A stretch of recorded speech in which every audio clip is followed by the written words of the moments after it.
Hello po, ito na nga po ang part. Ngayon ko na rin ginawa kasi po, busy po ako bukas. Perong kutina. Ay, hindi ko alam, baby eh. Tapon mo na. Hindi. Payit nyo! Payit nyo! Hindi po kayo pangit. Sorry po. Ang Payit kulit nyo! Ay, Payit nyo! Payit nyo! baby, bawal ganyan. Ay, isipangit. Stinap mo yan? Stinap mo? So, isi-share ko nga po sa inyo. Wait lang. Gagawin po dun tayo sa mga gamit natin. Dun sa mga colors. Ay, di, wag na lang pa yung color na yan. May gagamitin tayo iba. Ito nga po ang gagamitin natin. Ang marker ko. And etong and book ko. And itong crayons. And itong pencil case. And itong Bini Gwen. Shinare ko na ba sa inyo yung ano ko? Bini Gwen. Mukhang di ko pa nasi-share sa inyo eh.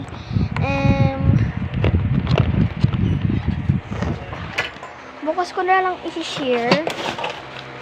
Ayun yung mga bags ko dati. Wait lang ah. Wait. Okay. Ay, naiwan ko pa to. Ito, kailangan ko ito. And kailangan ko yung book ko.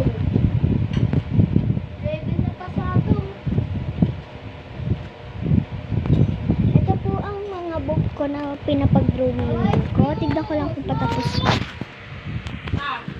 Oh my God.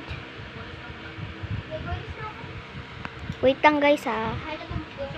May ginagawa lang ko sa cellphone.